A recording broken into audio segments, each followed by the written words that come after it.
On today's program, I interview Susan B. Martinez. Susan Martinez is an author, linguist, teacher, paranormal researcher with a doctorate in anthropology from Columbia University. She's the author of Delusions in Science and Spirituality, Time of the Quickening, The Lost History of the Little People, The Mysterious Origins of Hybrid Man, and today's book of conversation, The Lost Continent of Pan. In this book and today's conversation, Susan Martinez reveals the Pacific culture that seeded the ancient civilizations of China, Egypt, India, Mexico, and Peru. Like the video, make your comments below, and enjoy the program. Susan Martinez, welcome to the program. Hi, thanks for having me. What made you take on such a monumental subject? Why did you write the book? And what was your approach in your research? Well, it was actually necessary for me to write it. It was the last of 3 books that I wrote on ancient mysteries, the proto-historical world. I had to write it in order to complete that perspective. The first book, you could call it a trilogy. The first book in that group was about the lost race of little people. The second book was basically debunking Darwinism and presenting a different record of the races. And so it behooved me to write also about lost continents. Because this is something that I've been studying for years, and it kind of completes the picture. I never believed in the Atlantis myth, and from the research I had done in the previous books, it seemed that the origin of the modern races came from the Pacific lands. How did you separate fact from fiction?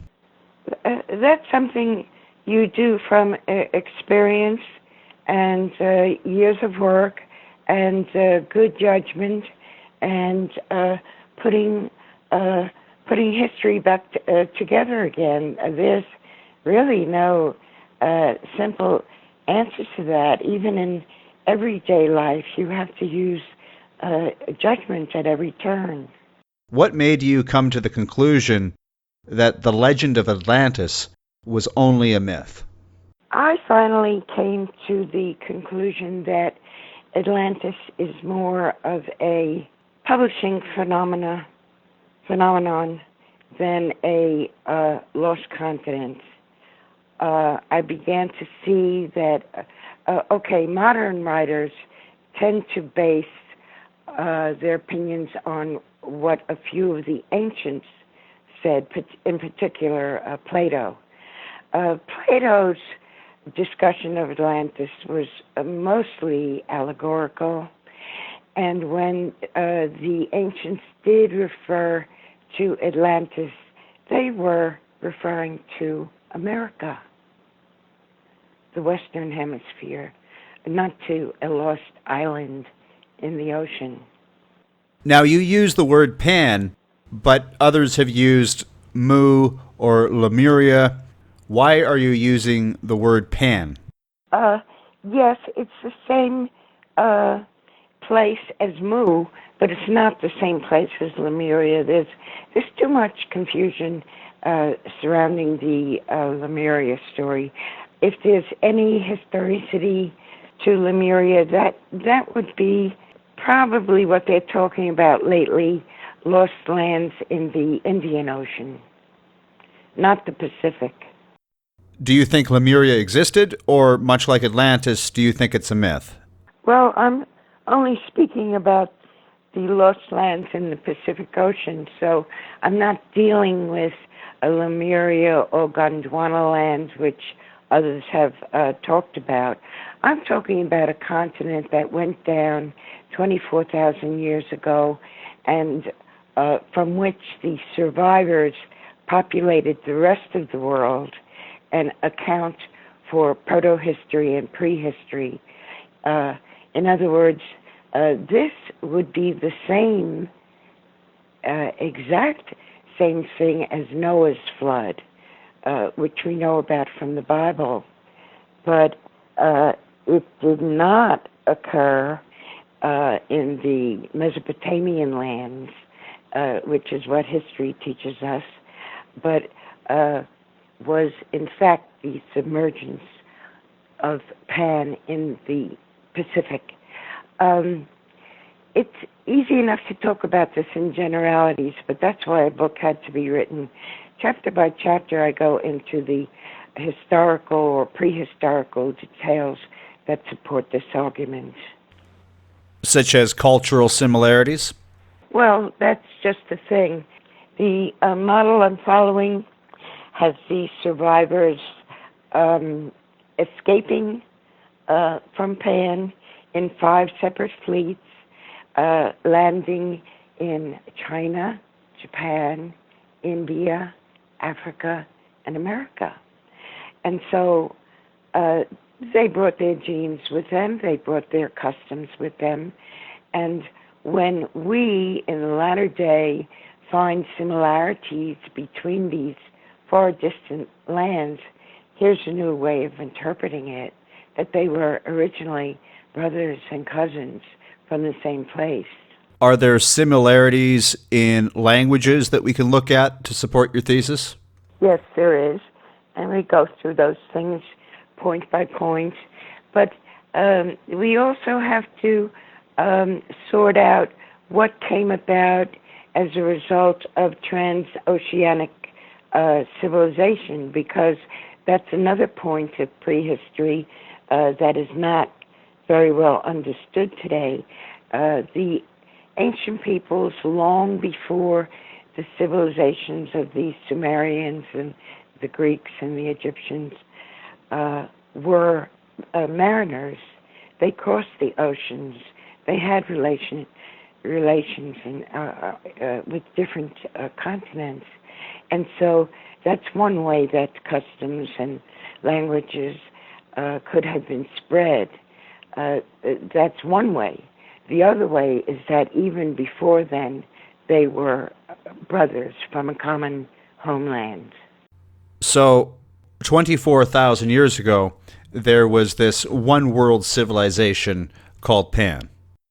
24,000 years ago was when the submergence took place and the survivors fled to the different parts of the world. They established civilizations in each of those places. And so, yes, that's where the age we can look at for for a world civilization. Why are you using the word Pan and not Mu? Is Pan the correct original name? Yes. Pan was the original name of the Lost Lands. And then when you look at all the different places in the world that use the word Pan to translate as land, or sometimes as food, because food comes from the earth, from the land. For example, in Spanish, pan. Do you know what pan is in Spanish? No, but I know it means all in Greek.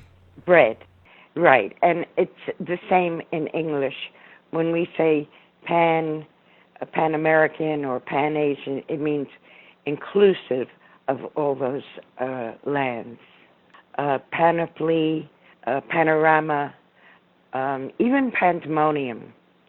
If you break that word down, you've got pan, demon, and then a suffix. That would be one people's way of describing what happened to that continent. So are you suggesting there are clues about Pan hidden in our language? Oh, absolutely. The Greek god Pan was a god of the earth, but curiously enough, part of the mythology of the Greek Pan was that he inspired fear. So you find in in ancient traditions that there's a partial understanding. 24,000 years is a lot of time, and so the legends and myths got a little mangled. But you can usually find an element of the original idea in them. In your book, The Lost Continent of Pan, you talk about the Easter Island statues and their prominent noses. The prominent nose was typical of the Noah race that survived Pan, and I trace them down in the book to various places in the world where flat noses are more common among the indigenous people, but the aquiline nose seems to have intruded into the gene pool and is evident there as well. There's also the similarities in the short beards. Beard as well. Most indigenous people were glabrous. They were not hirsute like the new settlers. And again, you find these elements mixed in. The race is mixed, and so we find them, there, but in a mixed form. Has there been any scientific research done with genetics that can link or prove that we all came from one primordial place, proving the existence of Pan? Well, I don't put too much stock in what's coming out of modern genetics. I think things tend to be slanted according to what the audience wants, what the funder of the research wants as the result. But still, there is definitely evidence. For example, let's look at the origin of the Polynesian people. The Polynesians, who are in the eastern part of the Pacific, have many Caucasian characteristics. You look at some of the photographs, go through photo files of Polynesians, and you'll see European-type faces and body builds. Some of them are remarkable. They look like English people or French people. The standing theory for where Polynesians came from is that they came from somewhere off the east coast of the Old World, in other words, from China and surrounding lands. However, if you compare the genetic profile of the Chinese and the Polynesians, there's nothing there. However, if you look at the genetic profile of the North American Indian and the Polynesians, there are a lot of correspondences. So this would explain or be explained by the landing of one of those fleets from Polynesia, from the sunken continent, on the lands of America. They landed, by the way, in Central America, in Guatemala. The name of that fleet that left Pan for America, went in that direction, is Guatemala. The lands where they landed was in Central America, in Guatemala. If you just break down Guatemala, you have the name Guatemala with a la suffix at the end. There's a lot that I did with linguistic archaeology, I call it, or archaeolinguistics, to tie in these themes. Does Pan fit into the Pangaea model? I think they're totally separate issues. Oh, really? Why not? Well, the continental drift theory, which has some points of interest, maintains that all the lands were one in a primordial age, and they split apart and became separate continents. That would have happened millions of years ago. The phenomena of the submersion of Pan is only 24,000 years ago, and at that point in time, all the continents were in their places pretty much as we know them today. But if you look at the mass that was Pangaea, is there a section that is missing that this Mu fits into? It has to work with the Pangaea model. I don't think so. I don't see how it would. I'm not following your logic. Well, if Mu existed, it had to have existed during the time of Pangaea. So it has to fit into the Pangaea model. I'll put it this way. I haven't studied it or taken interest in it enough to have an opinion one way or the other. And like I say, it's something that would pertain to the primordial Earth going back millions of years, and I'm not dealing with that time scale at all. I'm saying for there to have been a lost continent of Pan, it would have had to have existed during this primordial Earth. So for Pan to work, the thesis to work, it has to fit into the Pangaea model. Gee, I don't know. I'm not catching on to this. Fair enough. We'll move on. What caused the destruction of Pan? Was it the rising of the ocean? No, it was a genuine catastrophe. It was, as I see it, the greatest upheaval that the Earth has ever known. It was not a natural phenomenon, as I see it, and in that regard, I go into native mythology, legends from all different parts of the world that speak of the flood as something caused by the gods because of the sinfulness of mankind. And as I study these histories, I come to the conclusion that it was not a natural catastrophe, but was a calamity designed by the gods to destroy the continent, but save the little people who were the ones who escaped.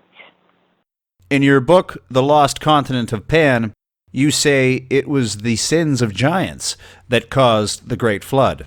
Yes, I think that, and that's something other writers have been able to research and write about. Yes, the survivors of Pan were the little people. So in contrast to their size, because they were very short, were the rest of the population, some of them reaching very great size. There were people, 40,000 years ago, there were people who attained the height of 9 or 10 feet tall. That civilization was going down, and it went down in flames when Pan was destroyed. It was part of a divine plan, as I see it, and as I describe it in the chapters of my book, to rescue the last of the holy tribes who the people of Noah were. In your book, you describe the exodus, if you will, from Pan as a diaspora, but that refers to Israelites. Well, diaspora can refer to any great outspreading of a people from a single point of origin, and the Israelite one would be minor in comparison to what took place 24,000 years ago with the survivors from Pan. Well, I agree. If you look at the maps of Pan, it's a far larger continent than Australia. It's humongous. Pan seems to have been a somewhat triangular-shaped continent that very much filled what is now the Pacific Ocean. Its northeast point actually touched on the northwest coast of America. Pitcairn Island in the southeast would be 1 point, and Japan on the west would be the farthest point. The Pacific Ocean today is unnaturally large. I think it covers something like 2/3 of the globe. So we begin to look at why it's so empty. And the continent that once existed there was huge. If there was this lost continent of Pan, wouldn't satellite imagery show the geological formation? I don't know what they see. We do have geological evidence, which is the mountains surrounding the Pacific Rim. That is also the major earthquake zone of the world, known as the Ring of Fire. There is quite a bit of geological evidence. I spent one entire chapter on those details that show us that there are unusual formations all along the rim of the Pacific Ocean. Susan, you're a linguist. What's the proper adjective for the people of Pan? Well, the adjective is panic, which is another English word that came from that cataclysm. The adjective is panic. So you could say the panic people. Did the panic people, for the most part, flee to Sumeria? As the Sumerians say, they came from godlike beings from the sea. Yeah, those are the sort of mythologies that I bring out to tell the story. Well, okay, the way to start talking about this is to point to the biblical account, which says Noah had 3 sons, Shem, Ham, and Japheth. Shem was the fleet that landed in India. Ham was the fleet that landed on the east coast of Africa. Japheth was the fleet that landed in China, on the coastal areas going toward China. 2 more. The 4th fleet landed or was in Japan, and the 5th was America.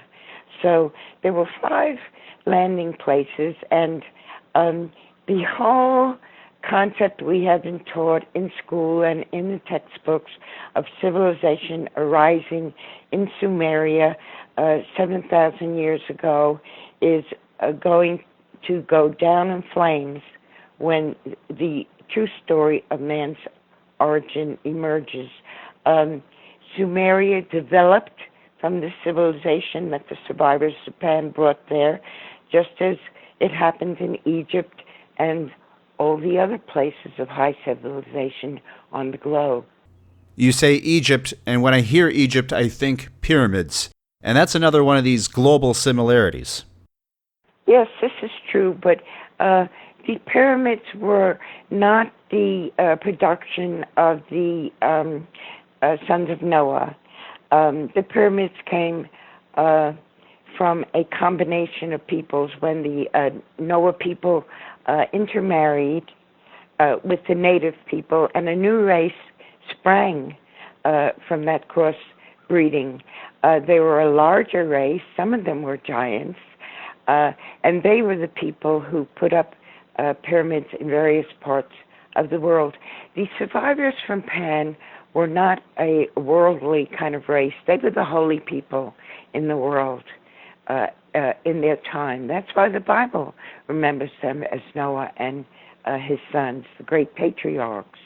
They were not interested in glorious monuments to themselves, basically, or to their kingdoms. They were people who were spiritualized, in contact with the spirit world.